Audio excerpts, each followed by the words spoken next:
Radio Publique Africaine.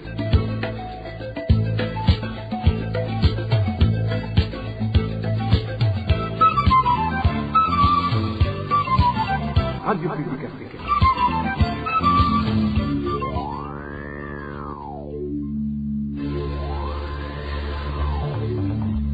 C'est le moment de suivre le journal parlé en français.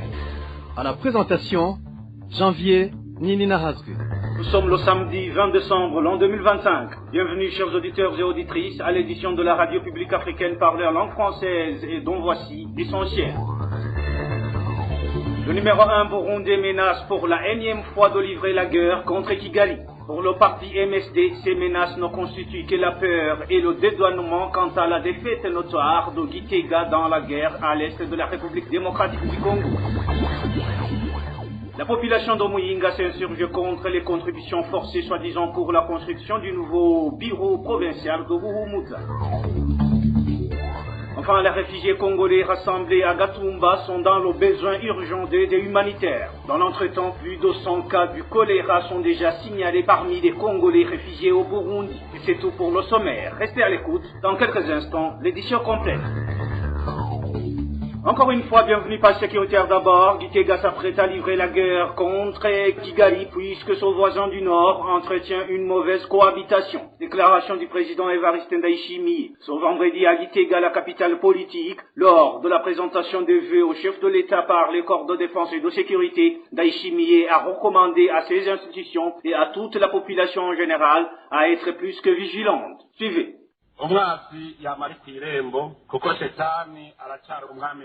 L'ennemi est toujours à la porte puisque Satan reste le roi du monde. Que nous ne l'ignorons pas, il s'agit d'une réalité et les faits sont là. Vous savez que nous avons un voisin au nord du pays qui entretient envers nous une mauvaise cohabitation. Actuellement d'ailleurs, il intensifie ses menaces sous prétexte que le Burundi serait l'obstacle de son plan de conquérir l'autre pays voisin, la RDC. Le même ennemi soutient sans relâche ceux qui veulent déstabiliser le Burundi. Mais qu'ils sachent que le Burundi n'est pas moindre. Le Burundi est un pays intègre. Vous êtes alors appelés à être aux aguets et puis vigilants en collaboration avec l'administration et toute la population. Ce que nous vous promettons, c'est nous aussi nous nous préparons mieux à cette guerre et dans tous les sens.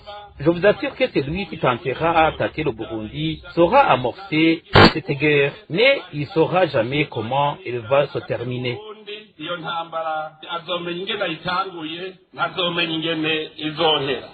Nous détenons cet élément sonore de la radio Bonesha FM. Pour Epitas Shimirimana, porte-parole du parti MSD, les propos du président Evariste Ndayishimiye manifestent une peur et un désespoir occasionné par l'échec cuisant consommé dans la guerre à l'est de la République démocratique du Congo face au M23. Suivez à ce propos Epitas Shimirimana. Il s'agit de la peur, ainsi qu'un langage de celui qui a été vaincu. Chaque fois que quelqu'un a été vaincu, il fait recours à de tels langages qui véhiculent la peur. Il essaie de se dédouaner par des ramassés ici et là, comme « viens je te montre qui je suis », ou encore, à moindre réaction de l'adversaire, il fuit tout en ne sachant pas où mettre au pied. C'est cela qu'on observe chez Ndayishimiye en intimidant son adversaire qui oserait attaquer le Burundi. Il lui suggère ainsi de prier avant tout le bon Dieu. Mais paradoxalement, lui aussi n'avait pas prié pour enregistrer un tel échec à Uvira. Ce que nous observons alors à travers Ndayishimiye depuis son avènement au pouvoir, ce sont des propos inappropriés et sans effet. Surtout qu'il a été abasourdi de perdre la bataille en RDC. Une guerre qu'il avait engagée pour ses propres intérêts et non les intérêts des Burundais qui n'avaient d'ailleurs pas consenti à combattre pour les Congolais. Les Burundais avons nos problèmes internes qui nécessiteraient la priorité à être résolus, mais aucune réaction à y apporter. kubera inyungu ziwe atari inyungu z'abarundi kuko nta murundi yari yamutumye kuza kugwanira abanyekongo. Abarundi turasi ibibazo by'iwacu biduhanze yategerezwa gutora inyishu yavyo mugabo atari karatorera inyishu. Turakeneye ko abarundi bava mu gitugu n'agahotoro n'igikenye vy'intwaro yiwe. Turakeneye ko Nous avons besoin que le peuple burundais soit libéré de son joug et pouvoir dictatorial. Nous avons besoin que qu'aucun Burundais ne soit plus emprisonné arbitrairement. Nous avons besoin que les détenus politiques soient relâchés. Nous avons besoin que les réfugiés rentrions dans notre pays. Nous avons besoin que les Burundais ne manquent plus d'engrais chimiques, que les Burundais ne manquent plus de devises, qu'ils soient payés de leur récolte du café. C'est cela qu'on avait besoin chez Ndayishimiye. Mais ce qu'il a pu faire, c'est de manipuler les corps de défense et de sécurité pour les enrôler comme des mercenaires pour ses propres intérêts pécuniaires dans la guerre en RDC et sans aucune importance pour le peuple burundais. Ainsi donc, face à cet échec sans précédent, avec d'énormes pertes de vie des militaires burundais sans cause valable, il lance des propos d'angoisse et d'indignation. La guerre ne se chante pas dans la presse, mais elle est plutôt engagée. Intambara ntibayiririmba mu binyamakuru barayikora. C'était Epitache Milimana, porte-parole du parti MSD. Page à gouvernance, les habitants de la commune Muyinga dans la province de Buhumuza se plaignent des contributions forcées qui leur sont exigées pour la construction du nouveau bureau provincial de Buhumuza. Ils estiment que c'est un fardeau supplémentaire, d'autant plus qu'ils venaient récemment de contribuer pour la construction du bureau de l'ancienne commune et province Muyinga avant la nouvelle délimitation administrative. Ils s'interrogent sur ce qu'adviendront ces bâtiments récemment construits. Notre confrère Elvis Nyomungere nous en dit plus. Des habitants de Muyinga dénoncent la décision de collecter de la région pour la construction du nouveau bureau de la province de Buhumuza. Selon eux, cette décision a été communiquée par le chef de colline sur instruction de la gouverneure de la dite province. Ils indiquent que tout citoyen âgé de 18 ans et plus est contraint de verser une contribution comprise entre 2 000 et 15 000 francs burundais selon son statut social, témoigne un habitant de Muyinga. La collecte a déjà commencé et qu'ils en soient informés ou non, les gens sont obligés de payer de gré ou de force. En effet, on remet d'abord un reçu aux citoyens, puis on leur annonce qu'on viendra récupérer l'argent plus tard. Les autorités exigent que les reçus soient distribués en premier. Lorsqu'un fonctionnaire arrive sur son lieu de travail, il présente le reçu à domicile et on lui demande de compléter le montant exigé. Cela concerne notamment les enseignants ou ceux qui ne bénéficient pas de congés réguliers, lesquels sont contraints de payer en une seule fois une contribution trimestrielle. Par exemple, si une personne a déjà payé 2 000 francs à domicile, alors qu'elle doit verser 5 000 francs parce qu'elle est enseignante au niveau des 6 000 francs si elle est de 7 ou 12 000 francs si elle est directeur. Il lui est alors demandé de compléter la somme restante afin d'atteindre le montant total exigé.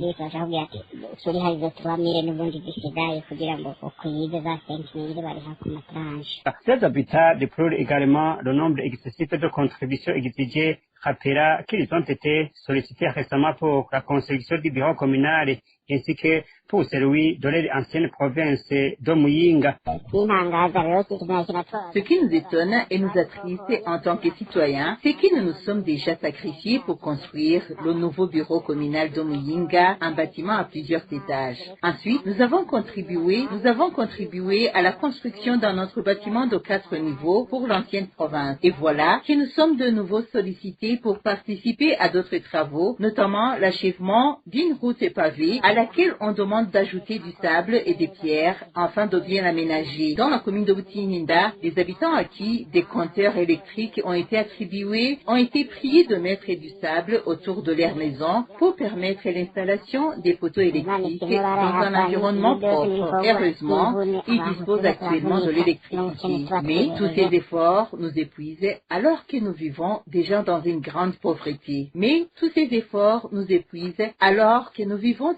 dans une grande pauvreté. Il s'interroge par ailleurs sur l'utilisation prévue de l'immeuble à quatre niveaux qu'ils ont déjà contribué à construire pour l'ancienne province de Muyinga.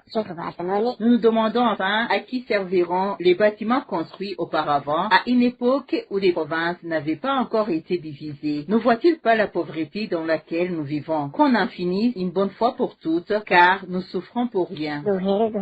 Les habitants de Muyinga, dans la province de Buhumuza, demandent au président de la République d'examiner ce projet afin de mettre fin aux contributions répétées alors qu'ils vivent dans une extrême pauvreté. La rédaction de la RPA n'a pas réussi à joindre la gouverneure de la province de Buhumuza, Denise Ndaruhekeye, pour recueillir sa réaction à ce sujet. Merci à Elvis Niomongere. Une courte pause, puis nous poursuivons avec cette édition.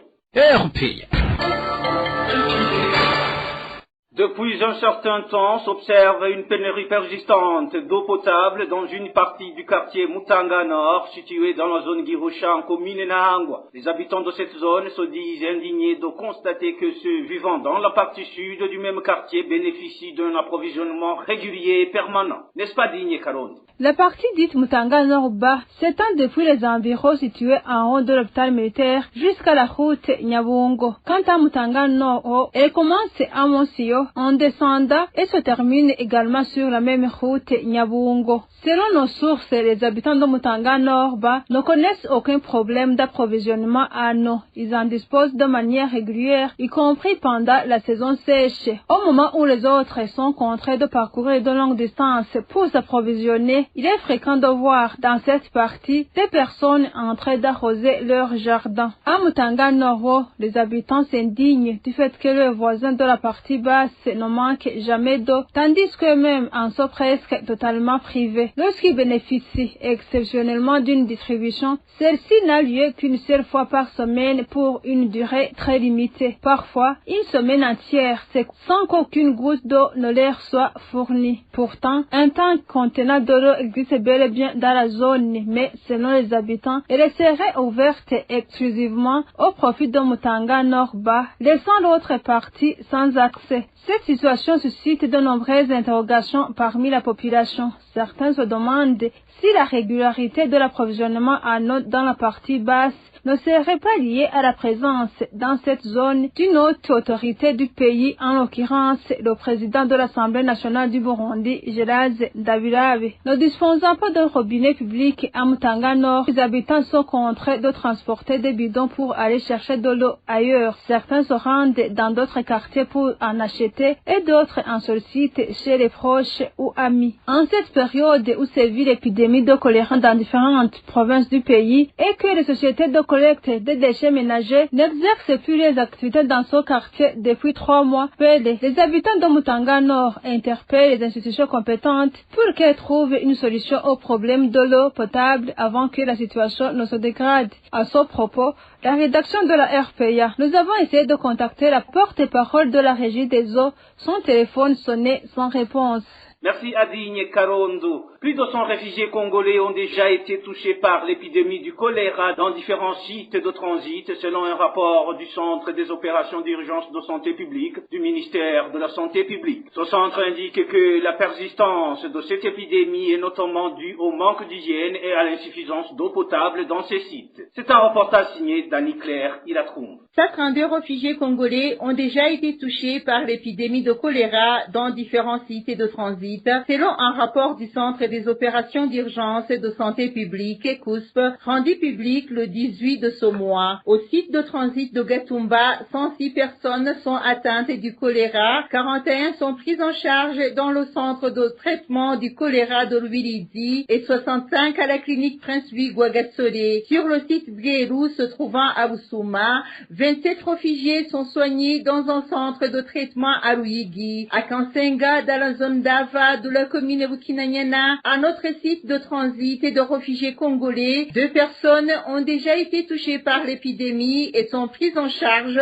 au centre de traitement de Lugombo. L'épidémie a déjà causé la mort d'un réfugié de 38 ans dans le site de Bweru. Le COUSP indique que la persistance de l'épidémie est liée aux mauvaises conditions d'hygiène, au manque d'eau potable et de latrines dans ces sites.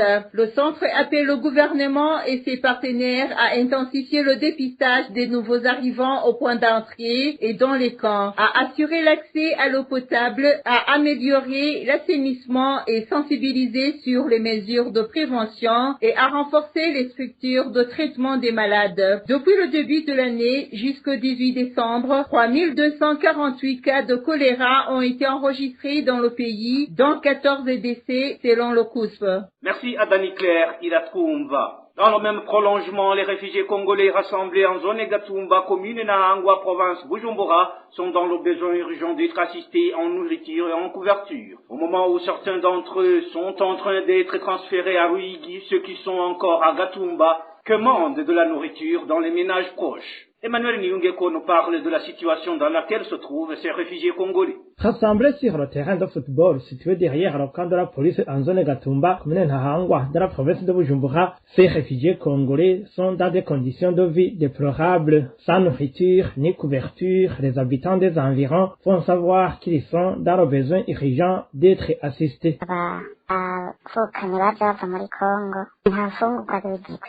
Nos confrères en provenance du Congo n'ont pas de rations suffisantes. Ceux qui sont sur le terrain derrière le camp et qui parviennent à sortir commandent de l'argent 500 ou 1000 francs pour vivre.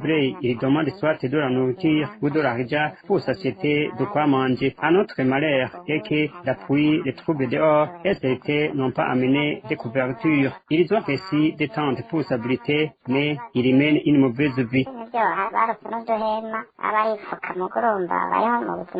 Notre source indique également que certains sont en train d'être amenés à Ruyigi malgré les résistances, préférant plutôt solliciter une hospitalité chez les citoyens de la localité. Ceux de cette catégorie sont menacés d'être refoulés. L'on observe les transferts vers Ruyigi et à Kumoso, mais ce qui est grave, c'est qu'il y a ceux qui ne veulent pas aller dans les camps et veulent s'installer dans des familles de Gatumba ou dans la ville de Bujumbura. Tous ont été refusés cela et ont été signifiés qu'ils doivent être transportés dans le camp de Ruyigi. S'ils refusent, certains sont abassés et d'autres menacés d'être rapatriés. Vous comprenez que ce n'est pas du tout facile.